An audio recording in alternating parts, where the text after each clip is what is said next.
Hi, everybody, and welcome to a panel on aligning growth and values. We have a fantastic crew today who looks at this challenge from a lot of different perspectives. But the gist of the discussion is, as organizations grow and accelerate that growth over time, how do you maintain a connection to values and protect some maybe early stage ideas of what your company's all about? And so I want to give the panelists just an opportunity to introduce themselves. We can start with you, Bo, and I'd love to hear your name, where you work, and your role, just to get people a sense of your perspective on these issues. And then say a little bit about why you're interested in this conversation and sort of what brings you here today. Sure. Hi, my name is Bo Wren, and I work at Silicon Valley Bank as a director of early stage startups. So my role is to support, enable early stage companies from pre-seed, $0 raised, all the way to Series A, $5 million raised. And I do that through a couple ways, focused around founder success. So I'm leveraging over a decade of background in consumer product to help our founders think about how to build product market fit, make their first technical hire, as well as build out larger kind of engagement programs for founders at scale within the New York tech ecosystem. Why I'm interested in this topic, I've done a lot of research around responsible AI at my previous job at Samsung Next, which was the CVC fund for Samsung Electronics. So a lot of my passion lies in making sure that there's fairness, there's, a black box, and understand how we're able to make decisions utilizing a lot of deep tech. And previously, I've been in, large tech companies as well as startups, and have really seen the tension between growth as well as values alignment. So have really thought deeply about how can we help the next generation of founders make those non-mutually exclusive decisions. Yeah, that's great. Thank you. Iyah? Hey, great to be with you all. I'm Iyah Romm. I'm one of the founders, and I run a company called Cityblock Health. This is in many ways very much to the topic of the panel at hand, kind of culmination of at least this chapter of life's work. Spent my life in community nonprofits and government, and became, as I've taken to calling it, an accidental capitalist about 5 years ago, when on the Wednesday after the election in 2016, I got really angry about the world and happened to get a call the same day from Alphabet looking to build a company in urban health. And about 5 years later, have been running every day at this question of how do you align a real and overt social justice agenda in building culture, building place, building space, while tackling one of the more intractable problems in our society, which is care for people who are poor and marginalized. We deliver primary care services, mental health, addiction treatment, and care focused on what we call, and for my world, the social determinants of health. The disease of poverty is what fundamentally afflicts the populations that we serve. Food access challenges, housing insecurity, transportation instability, vocational lack of access means that people can't grapple even with the most basic of health care needs in the face of real social challenge. And so we built a care delivery model and technology company to address that challenge at scale. And are about 5 years in. And it's totally, completely wild, having built now a pretty big business, 800 people that work on this every day, 5 states up and down the East Coast, care for about 100,000 folks that are patients of our services, and growing.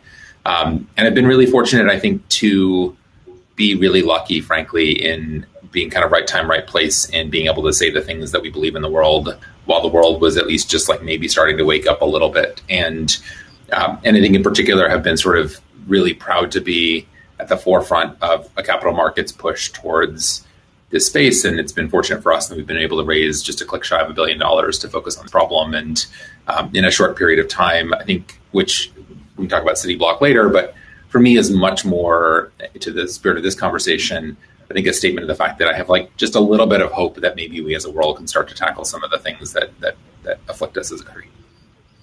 Yeah, great. Thank you. Hey, everybody. My name is Damola Ogundipe. I'm one of the co-founders and the CEO of Civic Eagle.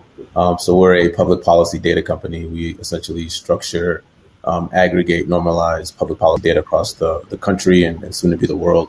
And then we build pretty cool products out of them, out of that data set. We're a 20-person company, remote, only, so fully remote company, even before the pandemic, and that kind of plays a role into how we, our look and outlook on the world and on things like that. We're a remote first company, and that kind of has an impact on how we view the world. We're also a social impact company. Most of our customers are in the issue advocacy space. So we work with a lot of organizations that have very deeply held beliefs and positions on important social policies. And therefore, it's really important for us to understand and acknowledge what our values are and work with a lot of organizations that are values aligned. And that's the primary reason I care about being on this call and being part of this panel. I think as startup founders, we spend a lot of time thinking about how to scale growth, how to scale business ops practices, but we don't spend a lot of time talking about how to scale our values. It's something that's top of mind for me. So I'm just excited to be on this call and on this panel. Yeah, that's great. Thank you. So I'd love to start with you. I mean, I feel like thinking about the size and how far you've come over the last 5 years, at the outset, being connected to marginalized groups was sort of core in terms of your value proposition and sort of how you thought about your role in the communities you worked in. And obviously getting to a point where you're almost raising, $1 billion, that has to affect how you relate communities. And I wonder if you could talk a little bit about how that sort of starting value connects to your growth. Sure. So I guess there's a couple of dimensions within that. So first and foremost, it does not matter how big or small one is when caring for any population that has real vulnerability, and in particular, populations that have deep, fundamental, and righteous mistrust of the healthcare system, is all about how you listen. And so, for me, this is all very personal work, as it is for my co-founder. I grew up in Atlanta. I grew up in a really incredible community in East Atlanta where my mom was a home birth midwife in a community of Black ladies who all had babies at home because they were afraid to go to the hospital. And that was just like the thing that I grew up doing, was going to these births in people's homes. And the trust and dignity and warmth and positivity of that environment, contrasted with the sterility, distance, and disempowerment of the healthcare system, was the thing that I was super passionate about breaking down. So went to med school, dropped out of med school because I hated how I was being taught to think about the world. And I think for me, figuring out how one builds actually power structures, which is fundamentally what all of this is about, was the most important thing. And so for us at CityBlock, we approach that from day one and continue to from the perspective of how does one build workforce that resembles the community within which you work, and not just demographically resembles, but socioculturally resembles, right? People who come from the same communities, who speak the same, not language of origin, but rather language of locality, that knows who the guy is on the corner who sells pharmacy meds from behind his corner store, and all the stuff that is the makeup of so many communities across this country. And so by building locally and hiring locally, we built this notion of trust orientation at a very kind of hyper-local level. That early was people, and later was technology, but this notion of figuring out how one returns power and returns authority in everything that one does is central to how we think about the world. As you scale that, the question, of course, becomes, how do you maintain it? And so, for us, that has been first the stuff of tools. How do you build technology specifically for that purpose to think about locality? Second, how do you think about organizational design, empowerment structures, and culture that centers on community? And then third, how do you think about governance? And that's the one that keeps me up the most at night at this point. How do I not make sure that just because my co-founder who have deep spiritual alignment in doing this work happen to be here and maintain it, how do you build structures that are board level, in corporate documents, in the sort of the bones of an organization? And that's really hard work, and we're sort of entering that phase. To me, I have a lot of excitement about some of the structures that are emerging. We had our first 3 public benefit corporations go IPO this past year, and this notion of figuring out how one figures out what a publicly accountable public organization is, I think is quite exciting and quite powerful. And so it's where I spend a lot of my time now. Yeah, that's great. And it's a lovely segue to what I wanted to ask you, Damola, which is you've actually built sort of governance structures and committees internally to navigate this challenge of aligning values and growth. Do you mind describing a little bit how that functions for you? Yeah, so we built a values committee within the company, and it's comprised of 3 people, a founder, and then 2 kind of elected positions. So we actually we'll hold elections like a true political technology company would. So I'm interested to see if it turns into campaigning at a certain point when two people are vying for those, or people are vying for those two positions, and then the team votes on those three committee members, and they basically take a vision and values lens to all major transactions. So that includes all of our actual sales transactions. They'll go back and look at customers that we're working with, and actually look at are they upholding or are they against our vision and our values? Our vision is to use data and technology to improve public participation in the democratic process. So if there's an organization, and then we have values as well, but if there's an organization that we're working with that is kind of against those values and that vision, it's against our terms and conditions. So we actually write our vision and our values into our terms and conditions and into our service contracts. So all major transactions, they go and they look at. That includes, when if there's ever an opportunity for a merger and acquisition, they'll look at that transaction, and that was board approved as well. So I took this values committee idea to the board, approved it.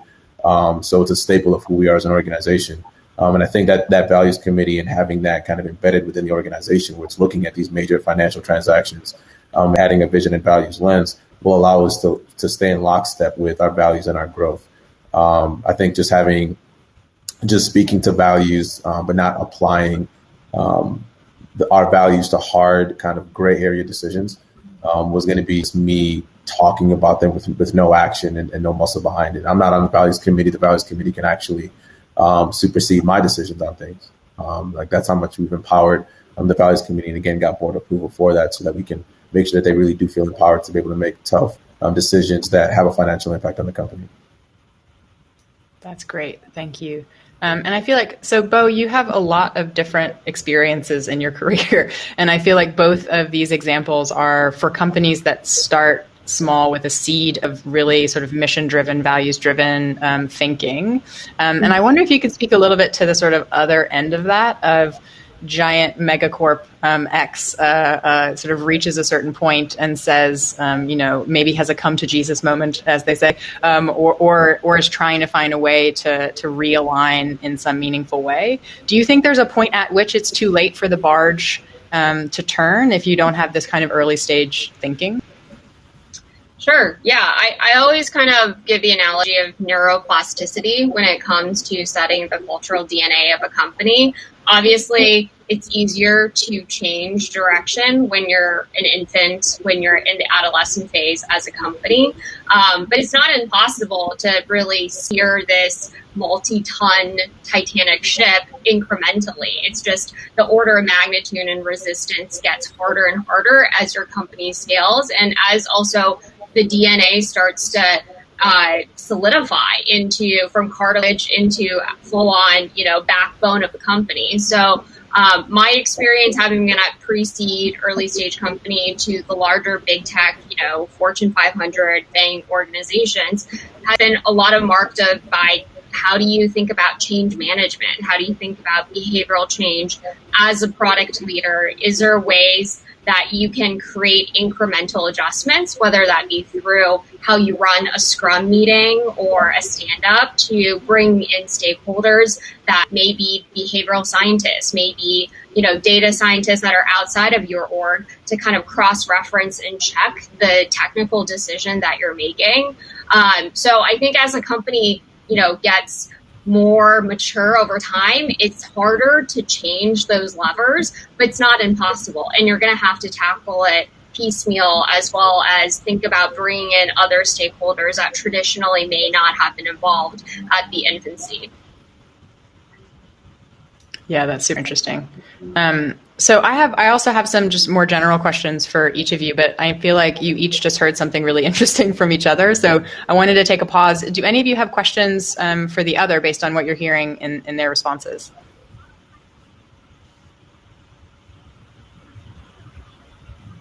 I'd love to hear more, Damola, about specifically your committee structures and how you've thought about kind of power sharing and governance. I think when you, especially as you're still reasonably tight knit as a group of 20, but very interested in understanding how you think about scaling and how you think about sharing those structures more broadly. Yeah, we'll see how it works when we're 50, 60, 70, right? We're going to put the values committee to the test and our values to the test at scale, but as we scale. But it is something that I think a lot about. I think a lot about our team culture. and the values that are embedded into our team culture. And then I think about how obviously that permeates into, our operations, and kind of our outward sales motion and growth motion. But I think what the consideration that the reason we created the values committee was to give consideration into what it means to scale your values along with all of the motions within your company. And we have our values, our vision and our values associated with each department within the company as well, right? So our values are transparency, audaciousness, and people first. Those are kind of our core values, and figuring out what that means for each department. What does that mean for our growth department? What does that mean for our product department, for our engineering department? And then what does that mean for us internally, just as a company and within our own company operations? So I think like just having that mindset and having that buy-in from our department leads will help us like really scale that, because there's already that buy-in. And then we have obviously the institutional like committee structure that has the authority and the agency to really be able to look at and look at how we're applying values across the board. So it's not even just looking at transactions. It's also looking at are we upholding those values within our company, within the departments as well. So like I said, we'll see.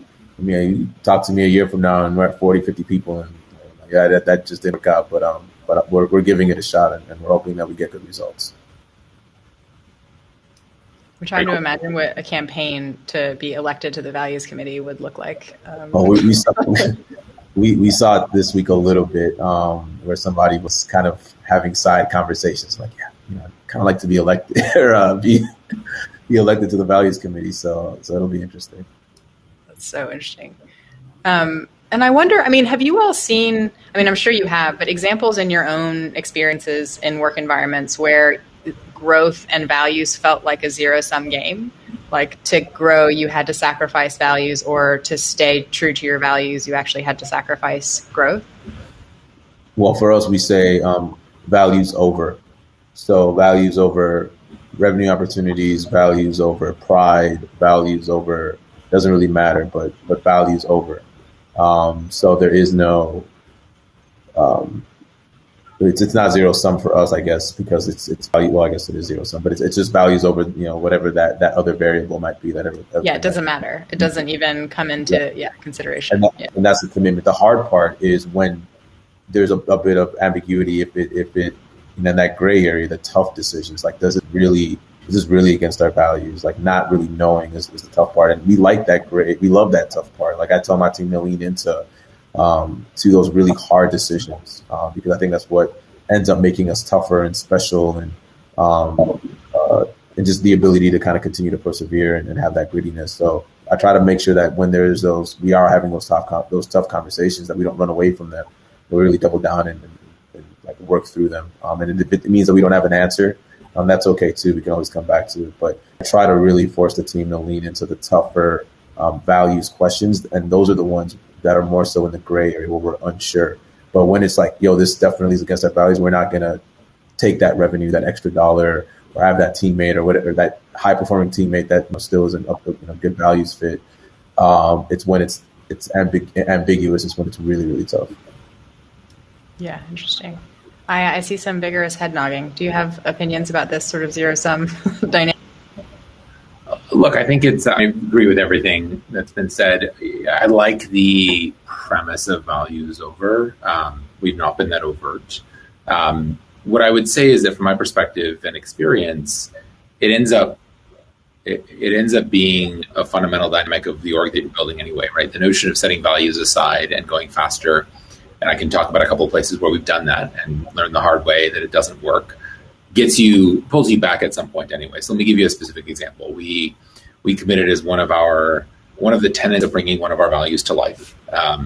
Was that we were going to do as part of our hiring processes for our director and more senior level roles, what one calls a Rooney Rule times 2. So the Rooney Rule is the NFL's diversity hiring rule. It doesn't work. You look at sort of Rooney Rule application, you get maybe 4 or 5% increase in BIPOC candidates, if that's the definition you're using. You apply it to 2 candidates in a given interview slate, so Rooney Rule times 2, that number jumps up to like 32%. So it's hugely impactful when you get past sort of the bias point of the one token candidate and actually start to treat candidate pools with equitability, even in very values-oriented cultures like we are. And we, at one point of high growth, elected to waive the ×2 and make it ×1. And I can point to the attrition data and how our org culture and how our values took a hit and how that had direct bottom line business impact through loss of talent, even as we hired faster. And so, I think what I teach my people and what we continue to lead through is that having inconsistent values as an organization is the most harmful thing that one can do from a pace of scale perspective. Change your values. You can decide that a value isn't yours anymore. It's a different thing, though. And, for founders like us who want to hold true to those values, we're not going to do so. And ultimately, I think it proves out time and time again that if you break your values, it slows you down now or later. And that choice is easy once you come to realize that. And I'll, just to add to that, also values as a differentiator to a difficult 100%, for sure. I mean, I feel like you're distinguishing, Iyah, between hypocrisy. So you assert a value and you do something different versus values that change over time. But I imagine to some people outside of an organization, if values change, even if it's explicit, it still might sort of have a feeling of hypocrisy if you're thinking about growth as multiple phases of a company. So it can become a different thing. But if the values morph too much, it is kind of similar to hypocrisy. But I don't know if there's a distinction. Like, what does it look like for an organization to change its values in a way? It's a great question. It's such a great question. So I guess there's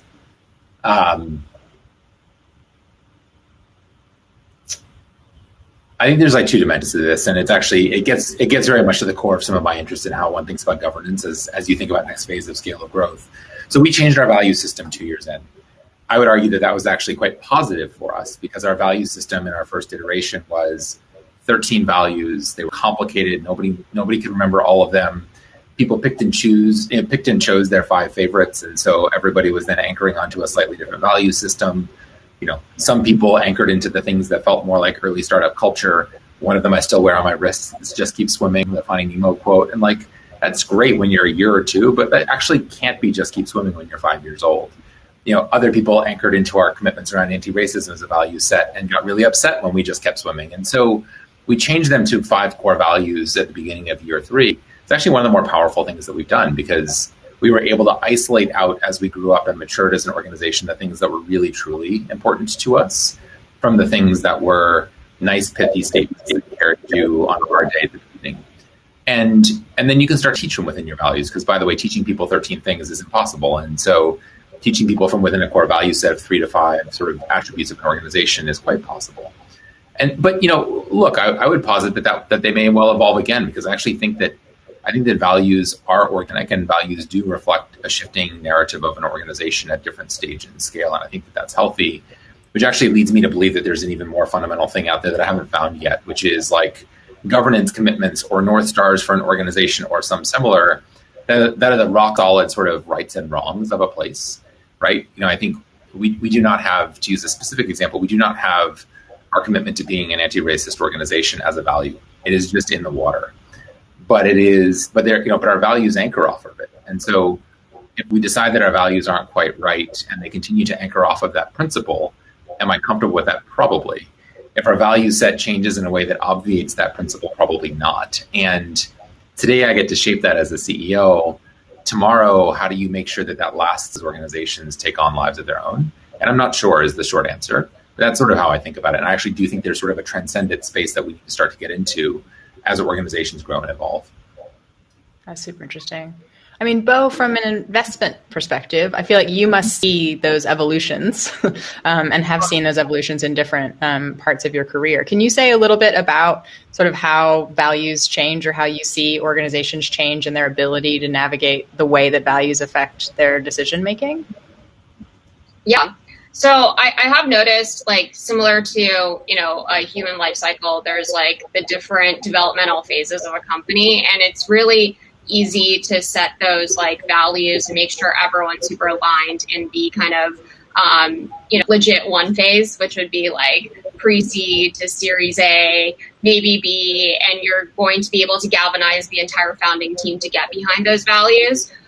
You start to like see breakage along the way as the company starts to get, very big, order of magnitude upwards of 100, and you bring every new hire is going to be bringing in their own interpretation of what are those values, what are those, governing kind of laws to run a company. And that's where I think like having more of a concept around like the innovator's dilemma from a product development standpoint is really helpful, because you start to see how as a company gets to the legit 2 phase, in the growth stage of a company, Series B plus, they're not able to capture through metrics all the different values. And oftentimes the values may be orthogonal or maybe inversely related to the types of engagement metrics and growth metrics that the company needs to hit in order to get to the next phase. And I think that's where you really need very cross-functional teams to think deliberately around,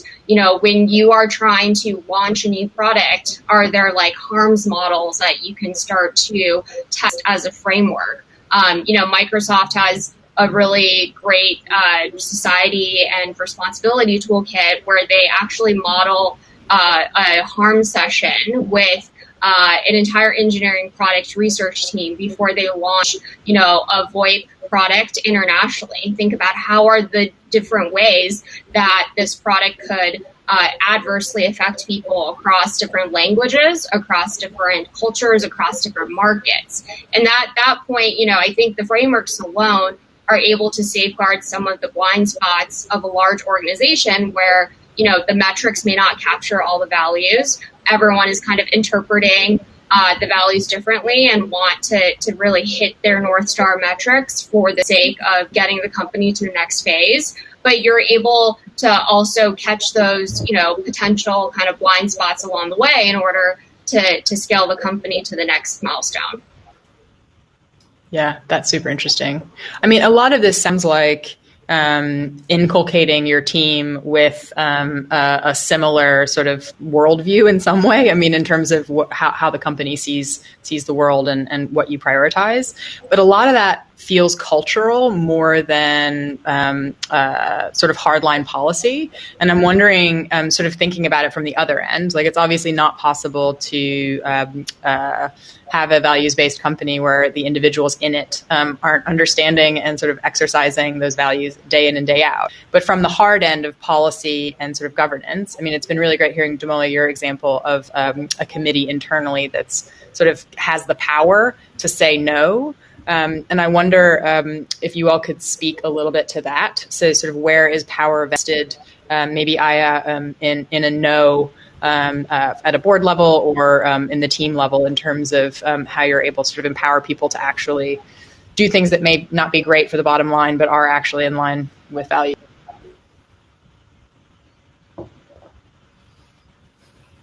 When do you say no? And is it on paper somewhere? Just before you answer that, I just do want to say I do think that fundamentally one thing that we believe to be true is that what's good for our values will eventually be good for our bottom line, or what is aligned with our values will eventually be good for our bottom line. Like one of the things that I stress with the team is just that it's not, and even when I'm having conversations with investors, is that being values driven doesn't mean that we are not going to be a big company. Like it's just maybe there's things that we give up in the short term, but I think in the long term, the way that the world is moving and the way that we look at business, the companies I think that are really dedicated to their values are going to be the companies of the future. That's my fundamental belief, and I think it's a differentiator, and I think that it actually does help us. We're not again long term. I think it's what's good for the bottom line as well. Yeah. Well, it's a good question about when you say no. So 3 dimensions: say no on hiring, including board hiring. We have very clear rules about process, and we adhere to them as strictly as is humanly possible, whether it be in board hiring or executive team hiring. And that is about process as much as as anything else, recognizing that process drives consistency to values, which drives trust, which drives outcomes. this sort of second major dimension of places where we say no is treatment of people. We in ways that make my lawyers very uncomfortable, have very open conversations as an organization about what we see, even at 800 people. We see the implicit ways in which people are treated as they are in any culture and in any place, no matter how intentional one is. We talk about them openly, we engage in them openly, and we say no to the more traditional, I think, larger organizational practices of warding off conversation and silencing conversation. Where I have, I think, much less conviction, and therefore have not written things down, is what business do we say no to? And this is a double-edged sword for us, because on one hand, who you choose to do business with and their values, of course, impact who you are as an organization, who you're beholden to, where you source your revenue. And in the work that I do, ultimately, there are people that I may not share values with who have responsibility for caring for people who are in deeply vulnerable situations where I can be helpful. And so I do view part of our work as being Trojan horse-like, if you will, in saying, all right, we can actually maintain our value system because it is strong, even in environments in which those values will be under pressure through our partnership structures, and we can do so for the greater good of our member base. And that's something we talk about very openly. We don't have clearly articulated rules because we're figuring it out as we go, but we have clearly articulated process as we think about that work. I really like the idea of a Trojan horse sale to infect other people with your values. Look, I mean, we came in talking about anti-racism 5 years ago to some of the bigger venture names around, and people had no idea what the hell we were talking about. And it's pretty fun to see that start to have impact in a really, in really subtle ways. And so I think the question to me is how does one make sure, again, it gets back to governance, not to beat a dead horse, no pun intended, but all of this gets back to how do you know when you've slipped too far? And I don't have good answers to that. That is the hard work, right? That is the stuff of guardrails and of structures to protect. And it is half the fun of getting to do these jobs. Yeah, cool. So any last comments on that? And then I think we should turn to Q&A, and we can start with the room if you all want to start getting that set up. But any last sort of lingering thoughts from that train of Damola or Bo? Feel free to jump. Yeah, I think that when you're trying to think about hard and fast rules, I always think of it in terms of from a legal structure perspective of lawyers always say it depends, and having everything written down as binary, laws and rules actually can really infringe a company's ability to be adaptable and grow.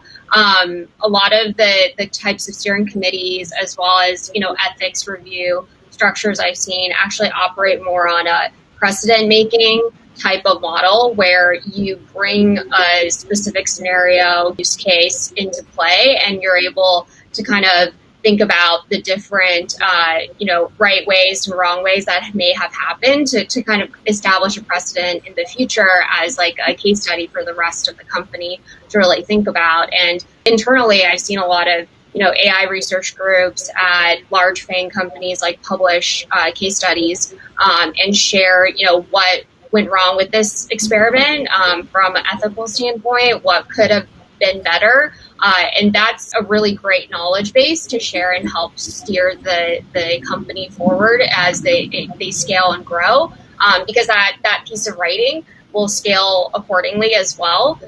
But it's really hard when you're dogmatic about this is the letter of law instead of giving people the spirit of law to make those interpretations in order to keep the company as agile as possible. Yeah, I think that's a good metaphor, the spirit of the law. Cool. Okay, so do we have questions? I'm going to click this one first. How should an organization react when its values are subverted or weaponized? And then we'll go to the person standing wonderfully in the queue. It's a good question. It's a great question.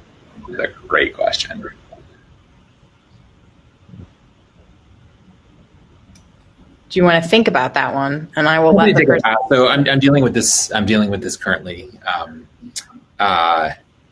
And two dimensions. One dimension is the conflict. We intentionally base conflict between two of our values around how we balance workforce and how we balance the members that we serve. And the weaponization of one against the other has been a very interesting dynamic for us.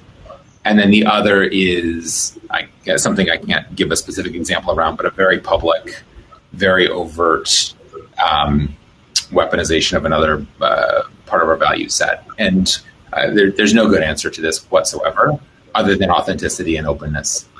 Talk about it, talk about what you see, talk about how it doesn't fit the value system you're seeking to build, help people understand that. Ultimately, as a leader, it is your job to interpret and to share what you mean by your value system and then be accountable to it. And so, no value set is uniquely clear and perfect. And so I think that it is important to establish what are acceptable and unacceptable behaviors in your organization, even when that is uncomfortable and hard.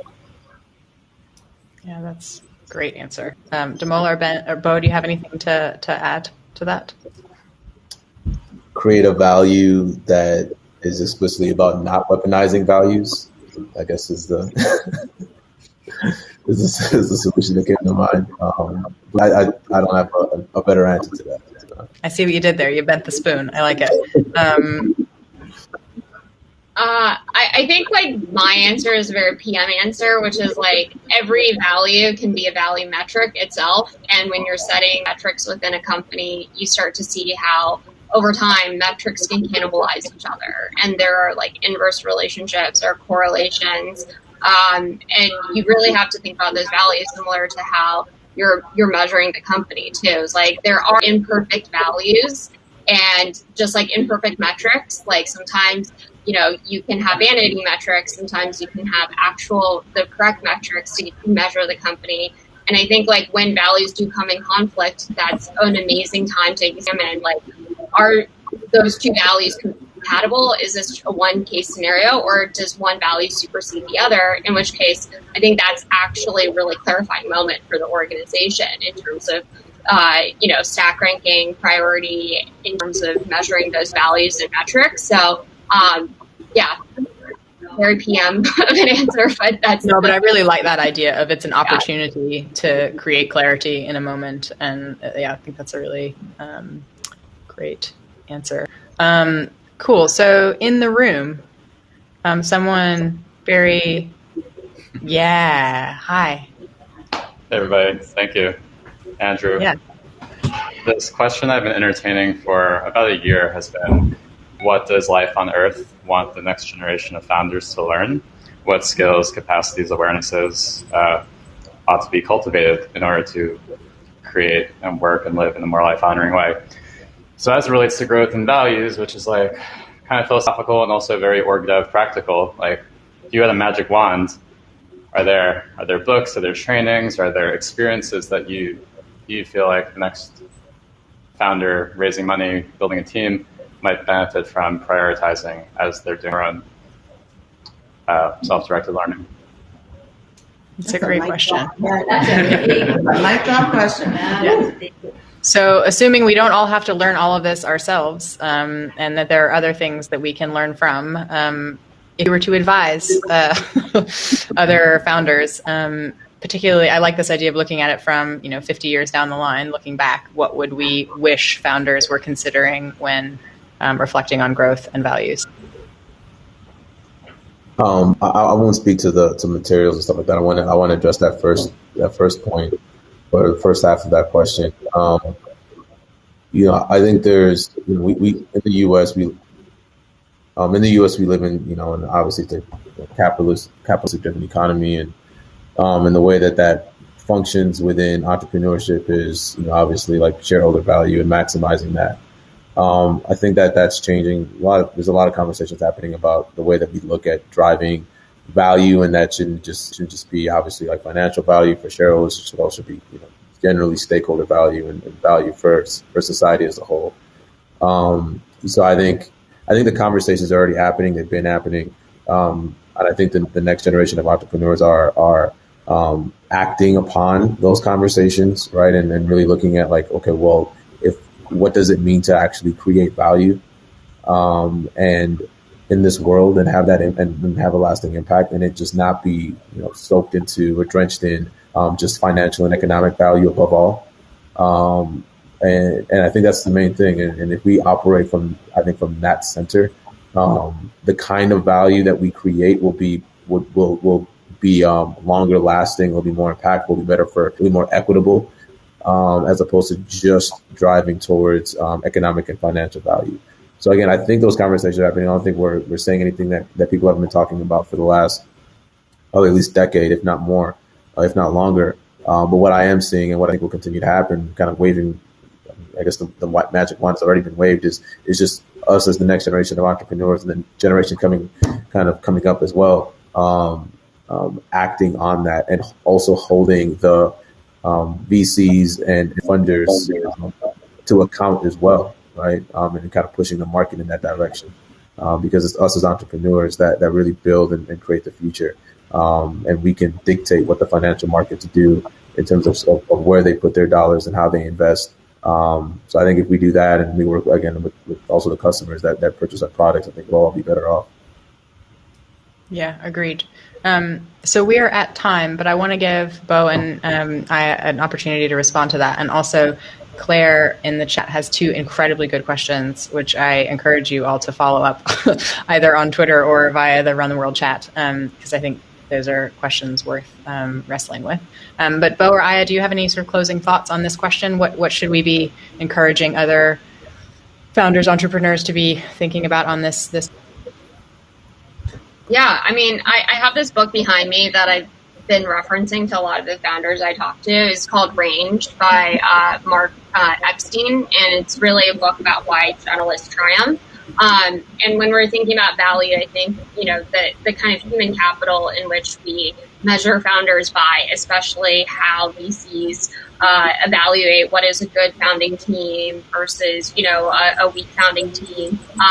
The way in which we're kind of seeing the world is still very much through a specialization lens, where people have to be technical from the very beginning, where, they have to go to the right schools for the right pedigree in order to create social currency for VCs to invest in them. And I think Mark Epstein, from a behavioral science perspective, makes a really strong case for why the, Roger Federer of the world, who trained across many different sports, ended up becoming a world-class player, because he was able to cross-train in different ways. Instead of being a Tiger Woods who's only specialized in playing golf since the age of 2. And I think the way I really try to kind of inspire founders who come from non-traditional backgrounds is like, you have such an eclectic and diverse background in which to leverage as a generalist, and you're able to play infinite games instead of finite games because of that experience. And I hope investors will be able to catch up and see that there's human value and human capital in very non-traditional backgrounds. And the data proves, generalist teams, diverse teams create better products, better returns. So it's just a matter of time before that zeitgeist shifts. That's awesome. Iyah, any last thought? Just start building. I think one of the things that I've come to really love about my job is that I would say, like, some of the most frustrated people here over the years, we've hired, I don't know, we're 800 now. We've probably hired, therefore, 1,000, 1,100 people, something like that. And especially in the first 50 folks, there were a whole bunch of people who thought that they could do my job better than I could. And at least 5 of them, is that right? At least 5 of them are now founders. And it's like the happiest thing on the planet, because the reality is that it's never true in a given organization. Like part of the beauty of being a founder is that you can make all the mistakes and learn all the things. And so nobody can do that for you, right? And so part of that early tension especially is when people think they can do it better, they might be right, but you still have to go through the journey yourself. And a bunch of those people are now building their own things, and it's incredible. And I'm so proud and so glad that they're doing so. And so what I'd say is build. Don't wait, just build. Love it. Cool. That's a great. Go ahead, Damola. Just plus one to that. That was exactly right. I agree. Yeah. Cool. All right. Well, thanks all for joining. Thanks for those great questions. Thanks, panelists. And enjoy the rest of the day. Thanks. Good to meet you all.